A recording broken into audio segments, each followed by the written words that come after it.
सरकार में मंत्री बाला साहब थोराट जी, उनके साथ उपस्थित है महाराष्ट्र सरकार में मंत्री अमित भाई देशमुख जी और यूथ कांग्रेस के महाराष्ट्र के अध्यक्ष विश्वजीत तांबे जी। सही नाम बोले हैं ना? नया परिवार है, सदस्यों का नाम याद करने में थोड़ा वक्त लगेगा। सत्यजीत तांबे जी और पुणे के इस सिटी के अध्यक्ष भाई रमेश जी, और जैसा कि अपने वक्तव्य में ऑलरेडी बता चुके हैं मोहन दादा कि जब मैं दूसरी पार्टी में था तब से ही वो मुझे इस कार्यक्रम में लाने का प्रयास कर रहे। तो हमारे प्रिय, हमारे आदरणीय मोहन जोशी जी, और मेरी आवाज जहां तक भी पहुंच रही है, आप तमाम आदरणीय बुजुर्गों का, नौजवान दोस्तों का, माताओं बहनों का, किसान मजदूर भाइयों का, दुकानदारी करके, ठेला रिक्शा चला करके, बिजनेस करके, मेहनत मजदूरी करके, अपने खून पसीने की कमाई से अपने परिवार का भरण पोषण करने वाले आप तमाम नागरिकों का मैं क्रांतिकारी इस्तकबाल करता हूं, आपका हार्दिक अभिनंदन करता हूं। दोस्तों, आप सब जानते हैं कि आज सोनिया जी का जन्मदिन है, लेकिन यह तय किया गया है, उन्होंने तय किया है, कल जो दर्दनाक घटना घटी जिसमें जनरल रावत, उनकी पत्नी, उनके साथ साथ 11 और आर्मी पर्सनल्स की जो असामयिक दुखदाई मौत हुई है, उसके चलते हम लोग पूरे देश में कोई सेलिब्रेशन नहीं कर रहे हैं। मैं अपनी बातचीत आपके बीच रखूं उससे पहले हम लोग इस कार्यक्रम की शुरुआत में भी तमाम मृतक परिवारों के प्रति अपनी श्रद्धांजलि व्यक्त किए हैं, और हम उनके परिवार के प्रति अपनी संवेदना व्यक्त करते हैं। और हमें उम्मीद है कि बिना किसी देरी के यह एक गंभीर हादसा है, और देश के प्रमुख पद पर बैठे हुए व्यक्ति, और आप जानते हैं कि हमारे देश के तमाम प्रमुख लोग हेलीकॉप्टर चॉपर का ही इस्तेमाल करते हैं। दूध का दूध, पानी का पानी, जो भी स्थिति है वो देश की जनता को पता चलेगा।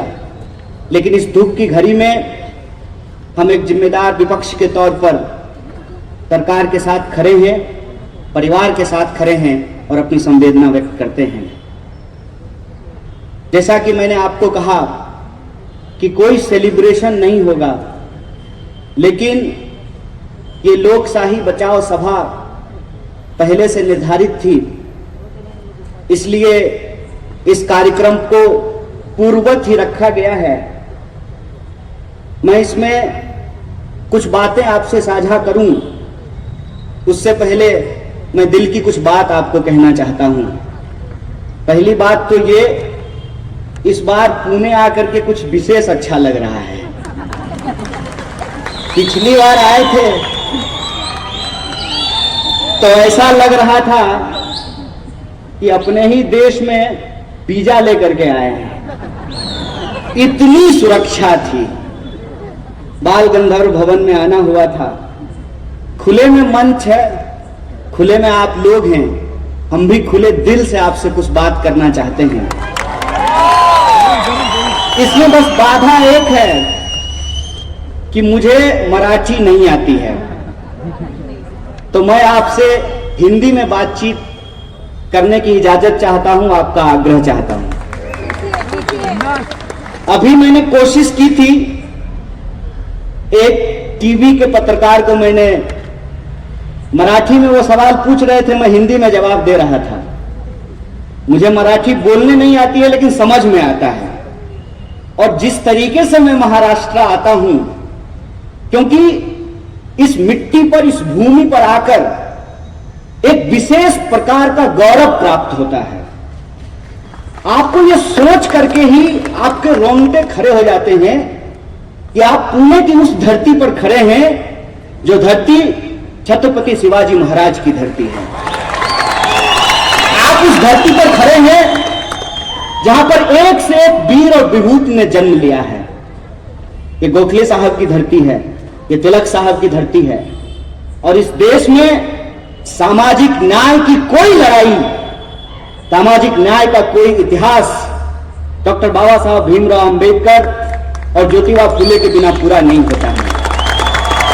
ये वो जगह है जहां सावित्रीबाई फुले ने महिलाओं के लिए पहला स्कूल शुरू किया था। ऐसी ऐतिहासिक नगरी, ऐसी ऐतिहासिक मिट्टी पर आकर के दिल खुश हो जाता है। और जब मुझे मोहन दादा ने बताया कि कांग्रेस भवन में कार्यक्रम है, उस भवन में कार्यक्रम है जिसका शिलान्यास महात्मा गांधी ने किया है, ये बोलते हुए मैं आपको बता नहीं सकता हूं कि मैं कितना पुलकित हूं, मैं कितना खुश हूं।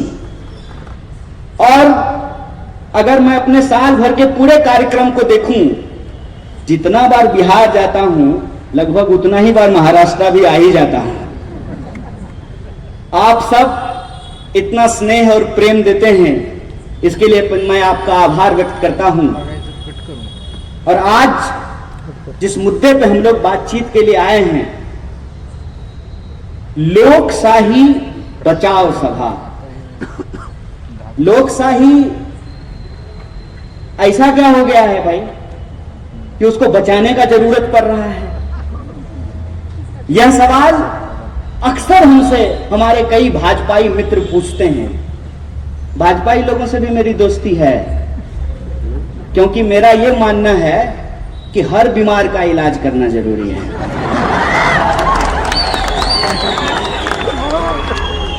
बीमारी से दूर रहना है, बीमार से दूर नहीं रहना है। एक पत्रकार ने आज हमको पूछा कि मोदी जी के सामने क्या विकल्प है। हमने कहा कोरोना का टीका ढूंढा गया है, बीमारी का इलाज ढूंढा जाता है, विकल्प नहीं ढूंढा जाता है। यह बात अगर मैं इतने दावे से कह रहा हूं, कुछ तो प्रमाण होगा ना। अगर मैं कहूं कि मैं पीएचडी हूं और आप में से कोई सुधीजन अगर डिग्री मांग ले तो डिग्री दिखाना पड़ेगा ना। प्रधानमंत्री तो है नहीं कि बिना डिग्री दिखाए काम चल जाएगा। तो जब मैं ये कहता हूं कि हमारे जैसे तमाम कार्यकर्ता जो कांग्रेस पार्टी के हैं, जो दूसरे दलों के भी हैं, और एक मैं भूल सुधार कर देता हूं भाई, मेरी जरूरत कांग्रेस को नहीं है। मैं समझता हूं मेरी जरूरत कांग्रेस है। और सिर्फ मेरी जरूरत नहीं है। अगर सिर्फ मेरी जरूरत होती तो जब मैं कांग्रेस पार्टी ज्वाइन कर रहा था तो मेरा बचपन का एक दोस्त है, एकदम लंगटिया दोस्त, मतलब चड्डी बड्डी, वो फोन करके बोला क्या डील हुआ है। हम बोले जो मंगलयान जा रहा है ना, कुछ दिन पे मंगल पे अपार्टमेंट बनेगा तो राहुल गांधी हमको वहां डुप्लेक्स फ्लैट देंगे। इस नजरिए से मुझे या कांग्रेस पार्टी को देखना बंद कर दीजिए, ये मैं आग्रह कर रहा हूं आपसे। मैं हो सकता है कि शक्ल से आपको बेवकूफ लगता हूं, लेकिन मैं हूं नहीं। तो आप मेरी सूरत पे मत जाइए, मेरी समझदारी पे भरोसा कीजिए। मैंने इस देश का इतिहास बड़ी शिद्दत से पढ़ा है। मैं प्रधानमंत्री की तरह इतिहास में फेल नहीं हुआ हूं, मेरा मार्कशीट देख सकते हैं आप। और जब इस देश का इतिहास हमने बड़ी शिद्दत से पढ़ा है तो हम ये जानते हैं कि हमको, इस देश को, आपको, हर उस इंसान को जो बराबरी और न्याय में भरोसा रखता है, उसको कांग्रेस पार्टी की जरूरत है। और मैं बार बार कहता हूं, यह सवाल एक पार्टी का नहीं है, एक चरित्र का है। कांग्रेस पार्टी एक ऐसी पार्टी है जो अपने आप में पूरी भारतीयता को समेट करके चलता है किसी में हिम्मत, कर सकता है कोई कि एक ही मंत्रिमंडल में, नेहरू जी की मंत्रिमंडल में श्यामा प्रसाद मुखर्जी भी थे और डॉक्टर बाबा साहब भीमराव अंबेडकर भी थे। मैं ये क्यों कह रहा हूं? मैं इसलिए कह रहा हूं कि बचपन से एक शिक्षा दी जाती है, उत्तम मार्ग मध्यम मार्ग होता है। मध्यम मार्ग कहने का क्या तात्पर्य है? अति अच्छी नहीं होती है, ज्यादा चीनी खा लीजिएगा डायबिटीज हो जाएगा। कुछ भी अच्छा अति नहीं होता है।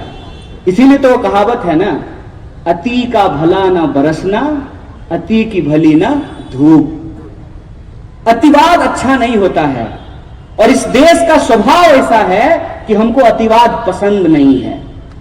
तो जब मैं कहता हूं कि कांग्रेस का चरित्र इस देश का चरित्र है, तो इसका यह तात्पर्य है कि हम एक बगीचे में हजारों तरीके का फूल खिलाना चाहते हैं। इसीलिए हमारा रंग एक रंग नहीं है, बहुरंग है, जो तमाम संस्कृतियों को अपने आप में समेटे हुए है। और मेरा यह दावा इसलिए है कि मेरा व्यक्तिगत अनुभव है। एक मित्र ने कहा, प्रशंसा में, मोहब्बत में अक्सर जुबान फिसल जाती है। कभी कभी आशिक कहता है कि झील सी आंखें हैं। आंख ही है भाई, झील नहीं है। तो ऐसा होता है, प्रशंसा में हम अतिशयोक्ति कर जाते हैं, ये दिल मांगे मोर टाइप से। सच ये है कि आज इस देश के नौजवानों को, जिनको देश से प्यार है, जो देश बचाना चाहते हैं, वो कांग्रेस पार्टी में आए, और जो देश बेचना चाहते हैं वो भाजपा में जाएं, इसमें कोई दो राय नहीं है। बिल्कुल आर पार की लड़ाई है। और मैं पिछले कई सालों से मैं अलग अलग मंच पे जाकर के भाषण दिया हूं। यहां 2 गणमान्य बैठे हुए हैं। मोहन दादा कार्यक्रम में बुला रहे थे, आ नहीं पाए, लेकिन मैं पहले भी लातूर में देशमुख साहब के साथ, सांगानेर में थोराट साहब के साथ मंच साझा कर चुका हूं, क्योंकि मेरी यह समझदारी हमेशा से रही है कि यह देश बचाने का कार्य, लोकशाही बचाने का कार्य दल की भावना से ऊपर उठ करके करना पड़ेगा।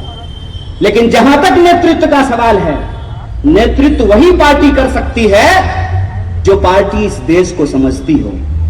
नया नया घर बनवाइएगा, प्लम्बर का काम करवाइएगा, जब घर पुराना होने लगेगा ना, उसी प्लम्बर को ढूंढ करके लाइएगा, क्योंकि आपको पता है कि कौन से कोना पे पाइप कहां पे घुमा हुआ है, ये उसी प्लम्बर को पता है।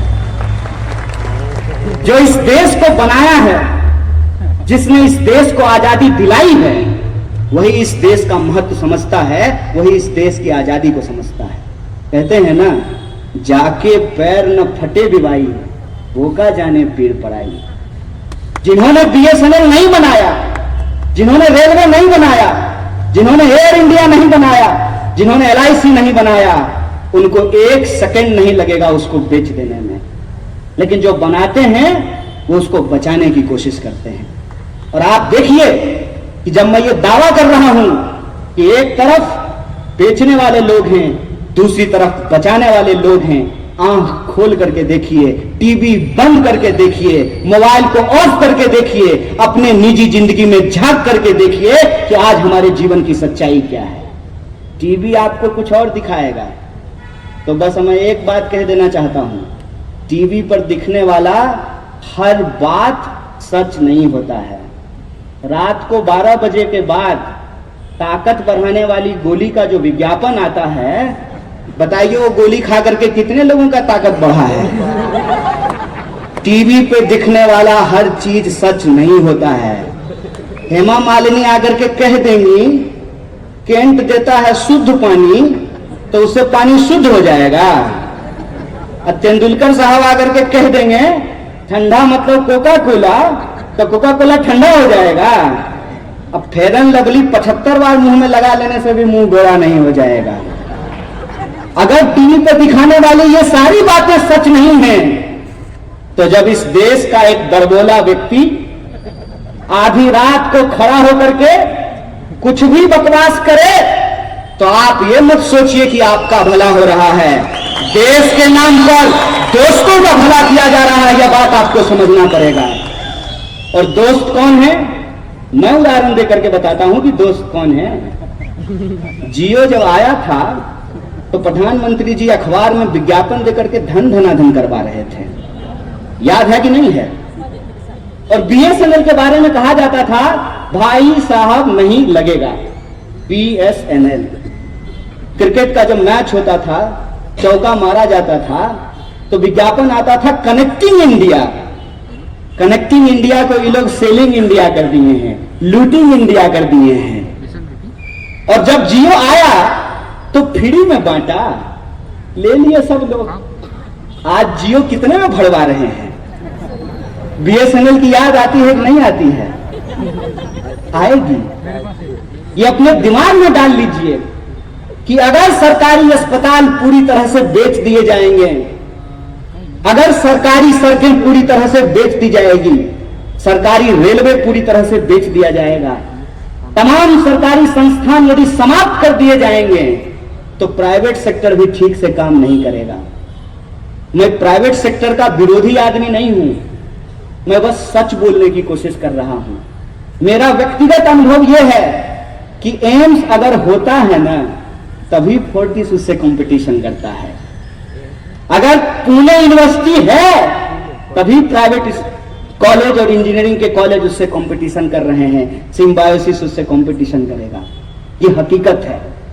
इस हकीकत को हमको टीवी में नहीं अपने जीवन में देखने की जरूरत है। क्या कहते हैं, ऐसा प्रचार कि 7 साल में पता नहीं देश क्या हो गया है ना, एकदम ऐतिहासिक हुआ है। आज से पहले 100 रुपए लीटर कभी भी डीजल नहीं बिका है। बोलिए देश ऐतिहासिक हुआ है कि नहीं हुआ है? 45 साल में सबसे ज्यादा बेरोजगारी है। और ये मैं अपने मन से नहीं बोल रहा हूं, अपने मन से अगर बोलूंगा, एक झूठ अगर हमारा पकड़ा जाएगा तो अगली बार मैं आपको जेल में मिलूंगा। सत्ता में बैठ करके आप कितना भी झूठ बोलिए, विपक्ष में रह करके तो सच का भी ऑपरेशन किया जाता है, लेकिन सच की ताकत पे हमको भरोसा है।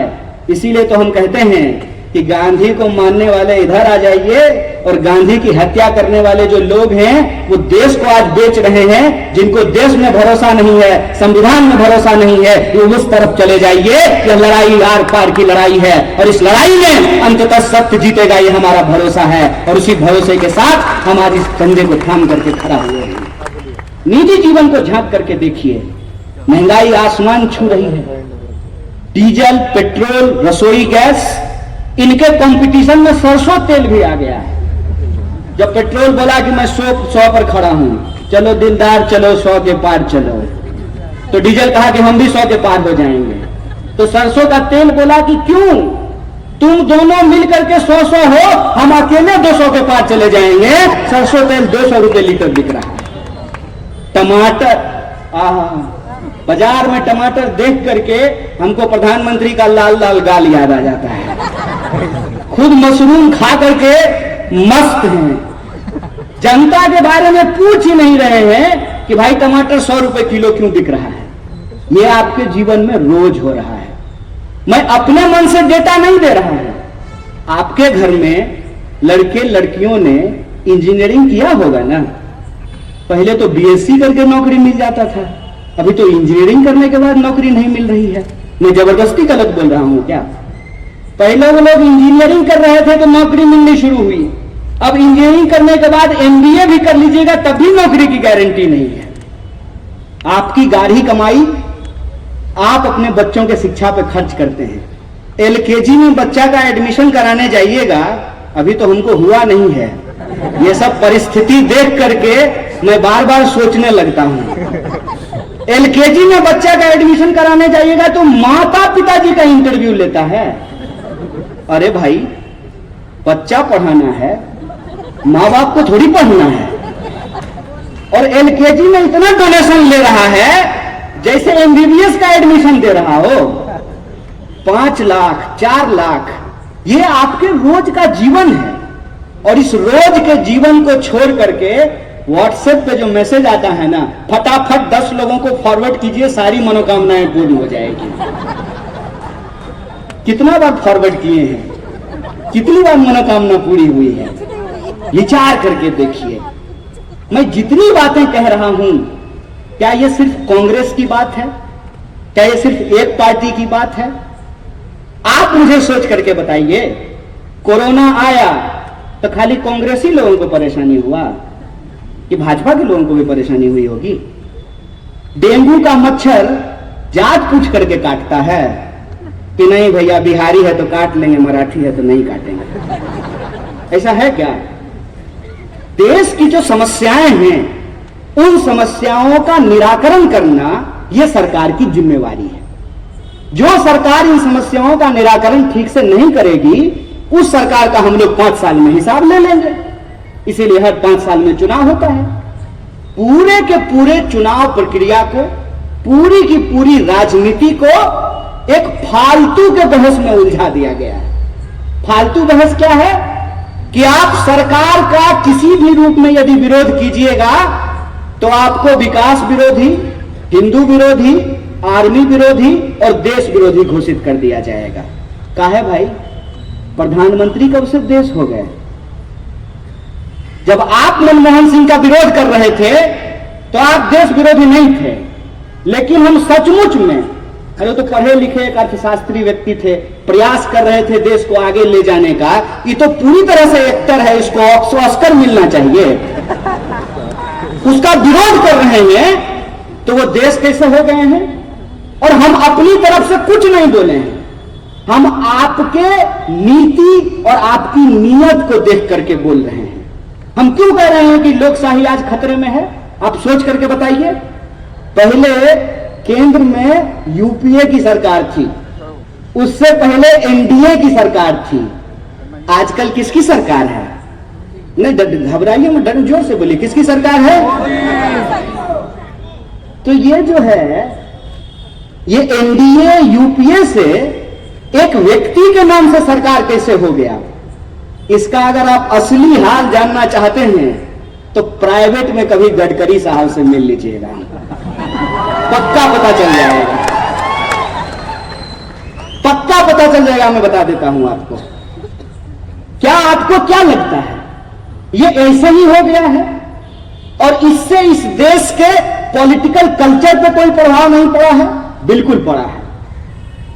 जो ही केंद्र में मोदी सरकार हुआ है, हर राज्य में अब उस राज्य के मुख्यमंत्री के नाम से सरकार चल रहा है। आप सोच करके बताइए कि आपके राज्य में सिर्फ मुख्यमंत्री हैं, तो ये जो 2 लोग यहां मंत्री बनकर के बैठे हुए क्या करते हैं? इनका कोई काम होगा ना? ये भी कुछ करते होंगे ना? इनका भी कोई मंत्रालय होगा ना? तो आपके दिमाग में कौन सी पिक्चर गढ़ने की कोशिश की जा रही है, आप इसको समझिए। और वो जो पिक्चर है, वो पिक्चर लोकतंत्र विरोधी मानसिकता है। घर ऐसे ही चलता है। घर में सिर्फ पति होता है, पत्नी नहीं होती है, बच्चा नहीं होता है, माँ बाप नहीं होते हैं। फिर वही बात है, जो घर छोड़ करके भाग जाए उसको क्या पता कि परिवार क्या होता है? वो तो हर चीज में यही बोलेगा ना, मैं ही सब कुछ कर रहा हूं, मैं ही समय हूं, मैं ही ब्रह्मांड हूं, मैं ही ईश्वर हूं, यही बोलेगा ना। भाई साहब, इस देश की करोड़ों जनता ने उम्मीद से आपको वोट दिया। आपने जो वादा किया था वो वादा हमने एज इट इज खरीद लिया। अब सेल्समैन आएगा और कहेगा कि ये जो अगरबत्ती बनाने वाला मशीन है आप ले लीजिए, और उसका इतना प्रशंसा करेगा। अगरबत्ती जलानी है तो रोज मार्केट में जाकर के क्यों खरीदना है, ये मशीन खरीद लेते हैं। लेकिन जब सेल्समैन बेच करके चला जाए तो पता चले उसे अगरबत्ती बन ही नहीं रहा है, और तब दोबारा वो सेल्समैन आए और आपको अगरबत्ती का नहीं मोमबत्ती का फायदा गिनाना शुरू कर दे। तो आप सोचेंगे ना एक बार, आपने टेलर को फुल पेंट सीने के लिए दिया, टेलर को गलती हो गई, टेलर ने गलती से उसको काट करके जो है हाफ पेंट बना दिया। जब आप फुल पेंट लेने के लिए गए तो टेलर जो है अपनी गलती नहीं मान रहा है कि साहब हमारा काम पे ध्यान नहीं था, काम करने के वक्त तो हम नेहरू कर रहे थे। प्रधानमंत्री आप ही अब बार बार याद नेहरू जी को करते रहते हैं। अरे आपको लोगों ने प्रधानमंत्री बनाया है। नेहरू जी को जब प्रधानमंत्री बनाया था, नेहरू जी इस देश को क्या दे करके गए हैं? अगर वो दे करके नहीं जाते, अगर आप कहते हैं, आपकी बातों में सच्चाई है, हालांकि हमको भरोसा नहीं है कि मैं रेलवे प्लेटफॉर्म पे चाय बेचता था, तो आप चाय भी बेच रहे होते, आप देश के प्रधानमंत्री नहीं बनते, तो उस प्लेटफॉर्म को बेचने का आपको अधिकार मिल गया होता। ये नेहरू की काबिलियत है, ये लोकतंत्र की ताकत है ना, कि एक साधारण परिवार का व्यक्ति खड़ा होकर के देश के प्रधानमंत्री के बारे में बोल सकता है। ये लोकतंत्र की ताकत है ना, ये लोकतंत्र की ताकत है ना। ये गरीब का बच्चा भी देश का प्रधानमंत्री बन सकता है, ये लोकतंत्र की ताकत है ना। और उस लोकतंत्र को बनाने वाला जो इंसान है नेहरू, उस इंसान के बारे में दिन रात आप व्हाट्सएप पे गलत मैसेज फैलाते रहते हैं। अभी मैं जब आ रहा था यहां, तो हमारे एक दोस्त ने हमको कहा कि तुम बिना मतलब ही जो है गांधी जी की हत्या का विरोध करते हो। तुमको पता है गांधी जी की हत्या क्यों कर दी गई? तो क्यों कर दी गई भाई? तो गांधी जी की हत्या इसलिए कर दी गई उनके हिसाब से कि गांधी जी पूर्वी पाकिस्तान और पश्चिमी पाकिस्तान के बीच में गलियारा देने को तैयार हो गए थे। हम माथा पकड़ लिए, बोले हे प्रभु कौन सा इतिहास पढ़े हो? ये सारा ज्ञान व्हाट्सएप पे फैला मिलेगा आपको। कुछ भी बोला जा रहा है देश के बारे में, कुछ भी बोला जा रहा है।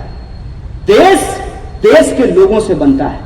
और आपसे पूर्व के जो नेता थे, उन्होंने लोकतंत्र की हत्या नहीं की थी, उन्होंने लोकतंत्र को जिंदा रखा था। और उस लोकतंत्र को जिंदा रखने का ही नतीजा है कि आज हम खड़ा होकर के सवाल कर पा रहे हैं। इनको लगता है कि कुछ लोगों को पकड़ करके जेल में डाल देंगे, यूएपीए लगा देंगे तो लोग बोलना बंद कर देंगे। तो ऐसा हम भारत के लोग हैं, 200 साल की अंग्रेजों की गुलामी के खिलाफ लड़े थे, तो आपके खिलाफ भी डट करके लड़ सकते हैं। ये हमारा चैलेंज है, ये हमारी चुनौती है, इसको याद रखिएगा।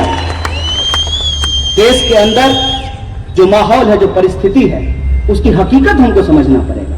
टेलर को फुल पैंट सिलने के लिए दिए, अपनी गलती मानने के बजाय कह रहा है कि हाफ पैंट का जो है फायदा हमको गिनवा रहा है। पहली घोषणा पत्र में 2014 में जो वादे किए गए थे, नेहरू जी उनका घोषणा पत्र नहीं तैयार किए थे ना, भाजपा वालों का, भाजपा के लोग ही तैयार किए थे ना। कौन बोला था? हम बोले थे कि भाजपा के लोग बोले थे कि हर साल 2 करोड़ नौकरी दी जाएगी, सबके खाते में 15 लाख रुपया पहुंचाया जाएगा, बेरोजगारी समाप्त होगी, गरीबी कम होगा, देश में खुशहाली आएगी। यही वादा किया गया था ना। और आज जब वादा पूरा नहीं कर पाए हैं, तो उन सवालों का जवाब देने के बजाय कहते क्या है? अच्छा तो ये बताओ, मोदी नहीं तो कौन? तुम्हारे फुफ्फा मोदी नहीं तो कौन? ये बात पहले पूछे थे, मोदी नहीं तो कौन? लोकतंत्र में कभी भी विकल्पहीनता की स्थिति नहीं होती है, लोकतंत्र में विकल्प होता है। लोकतंत्र अगर बचेगा तो अपना विकल्प भी ढूंढ करके निकाल लेगा। इनकी साजिश यह है कि ये अभी केंद्र सरकार को मोदी सरकार बोलना शुरू किए हैं, एक एक करके इस देश के इंस्टीट्यूशन के ऊपर अटैक कर रहे हैं। और मैं आपको गिनती के साथ बता सकता हूं, पार्लियामेंट की एक भी कमेटी काम नहीं करती है। किसान बिल जब आया तो क्या किसान बिल को किसी भी पार्लियामेंट की कमेटी में भेजा गया था? पार्लियामेंट में कोई बहस हुआ था? और किसान बिल जब वापस लिया गया तभी पार्लियामेंट में कोई बहस हुआ क्या? और क्या कहते हैं टीवी पे आकर के कि विपक्ष बहस नहीं करने देता है। उस पत्रकार को पूछना चाहिए, देवी जी एक बार में कितना बार चापलूसी कीजिएगा? 5 मिनट पहले कहते हैं आप उसी शो में, ध्यान से देखिएगा, 5 मिनट पहले उसी शो में आप कह रही हैं कि विपक्ष कमजोर है, और उसी शो में 5 मिनट बाद बोलते हैं कि विपक्ष पार्लियामेंट नहीं चलने दे रहा है। बताइए दोनों बात एक साथ हो सकता है कि एक तरफ विपक्ष कमजोर भी है और दूसरी तरफ विपक्ष पार्लियामेंट नहीं चलने दे रहा है? एक तरफ विपक्ष के पास 60 सांसद हैं, हमारे पास 300 से ज्यादा सांसद हैं। कई बार जब मैं भाजपा के नारे को देखता हूं ना, लिखा रहता है बड़े से बैनर पर अब की बार 300 पार, तो मुझे लगता है ये नारा नहीं है, धमकी है कि अगली बार बीजेपी जीत के आएगी तो पेट्रोल 300 रुपए लीटर मिलने वाला है। बोलते हैं कि आपके पास ज्यादा सांसद है, हमारे पास कम सांसद है, आप पार्लियामेंट चलाना चाहेंगे और हम पार्लियामेंट नहीं चलने देंगे, ऐसा हो सकता है क्या? मतलब हम 50 लोग इतने ताकतवर हैं कि हम 300 लोगों को पार्लियामेंट में काम नहीं करने देते हैं। और अगर हम ऐसा हैं तो फिर यह बोलना बंद कीजिए कि विपक्ष कमजोर नहीं है, बोलिए विपक्ष ताकतवर है। साजिश क्या है? साजिश यह है कि इस देश में संवाद को शोर में तब्दील कर दिया जाए, और एक बार कोई चीज शोर में तब्दील हो जाएगी तो अपने आप इस देश का मुद्दा उस शोर में दब जाएगा। और जब आप टीवी खोलेंगे तो आप देखेंगे कि उस शोर में, उस चिल्लाहट में इस देश के लोगों के जो बुनियादी सवाल हैं वो कहीं ना कहीं दबते जा रहे हैं। कोई नहीं पूछ रहा है। 3 साल से ज्यादा हो गया है, रेलवे में भर्तियां नहीं आ रही हैं, एनटीपीसी में भर्ती नहीं आ रहा है, रोज कोई ना कोई सरकारी संस्थान बेचा जा रहा है। इस पे कोई प्रश्न नहीं पूछ रहा है। कोई नहीं प्रश्न पूछ रहा है कि ऐसी क्या परिस्थिति आई कि जब लॉकडाउन हुआ तो हजारों लाखों मजदूरों को पैदल जाना पड़ा 1000 किलोमीटर की यात्रा करके, और उस दौरान हजारों लोगों को अपनी जान गंवानी पड़ी। कोई ये सवाल क्यों नहीं पूछ रहा है कि हमारे टैक्स के पैसे से हमारा विकास करने के लिए आपके पास पैसा नहीं है, लेकिन माननीय के उड़ने के लिए 8000 करोड़ का एरोप्लेन खरीदने के लिए आपके पास पैसा है। कोई ये सवाल सरकार से क्यों नहीं पूछना चाहिए कि भाई साहब आप कहते हैं कि पार्लियामेंट में बहस नहीं हो रहा है, तो नया पार्लियामेंट आप 20,000 करोड़ रुपए में क्यों बनवा रहे हैं? उस 20,000 करोड़ रुपए को अगर इस देश में जो इंजीनियर एमबी किए हुए लड़के हैं उनको अगर आप दे दीजिएगा लोन, तो यहां पे इंटरप्रेन्योर बन सकते हैं, नया बिजनेस शुरू कर सकते हैं, और हम अर्थव्यवस्था की दम पे, तकनीक के दम पे चाइना को मुकाबला कर सकते हैं। गाल बजाने से काम नहीं चलने वाला है। ये देश के सामने चुनौती है। देश के सामने चुनौती है कि देश और दुनिया बदल रही है तो राजनीति क्यों नहीं बदलनी चाहिए? बताइए। मैं दिल्ली से आया हूं। दिल्ली की हालत यह है, गलती से भी मत जाइएगा आप लोग। ऐसी हालत है कि दिल्ली उतरते ही आपको खांसी होनी शुरू हो जाएगी। दिल्ली की हवा इतनी पोल्यूशन वहां पे हो गया है, इतना ज्यादा गंदा हो चुका है।